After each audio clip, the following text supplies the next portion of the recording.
بسم اللہ الرحمن الرحیم۔ سوال یہ ہے کہ اگر کسی چیز پر خمس ثابت ہو اور سال گزر جانے کی وجہ سے خمس نکالنا واجب ہو چکا ہو تو کیا اس چیز کے مالک اسے فروخت کرنا صحیح ہے اور خمس کس کی طرف منتقل ہوگا؟ یعنی کیا خمس اسی چیز پر باقی رہے گا یا فروخت کرنے کے بعد خمس مالک کے ذمے منتقل ہو جائے گا؟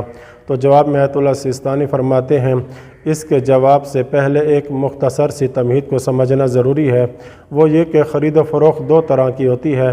بس اوقات فروخت والا خریدار کو کہتا ہے کہ میں یہ مخصوص چیز تمہیں فروخت کرتا ہوں، جیسے کہ عام طور پر جائیداد کی فروخت میں یوں ہی ہوتا ہے۔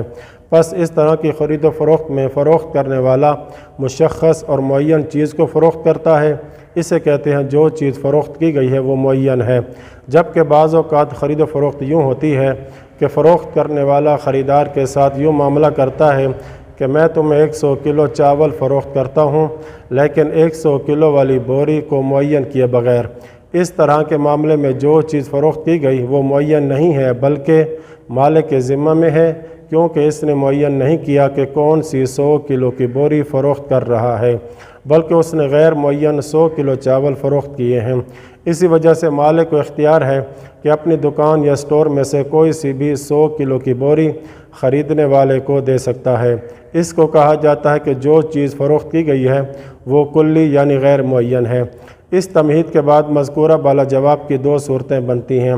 پہلی یہ کہ مالک نے جو چیز فروخت کی وہ کلی یعنی غیر معین تھی اور خریدار کو جو چیز دی اس کا خمس ادا نہیں کیا گیا تھا، جیسا کہ مالک نے 100 کلو غیر معین چاول 5000 روپے میں فروخت کیے اور پھر جب خریدار کو چیز دینے کی باری آئی تو وہ 100 کلو اس کے حوالے کیے جس پر خمس واجب تھا، تو اس مقام پر خرید و فروخت کا معاملہ درست ہے اور خمس 100 کلو چاول سے مالک کے ذمے میں منتقل ہو جائے گا اور یوں مالک 100 کلو چاول کے خمس کا مقروض ہو جائے گا۔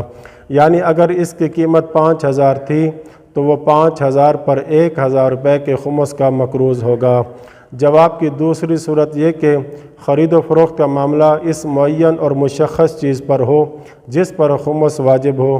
اس صورت میں اگر خریدار شیعہ اثنا عشری ہو تو خرید و فروخت کا معاملہ درست ہے، لیکن اگر خریدار شیعہ اثنا عشری نہ ہو تو خمس کی مقدار کی حد تک معاملے کا درست ہونا حاکم شرعی کے معاملے کو نافذ کرنے پر موقوف ہے۔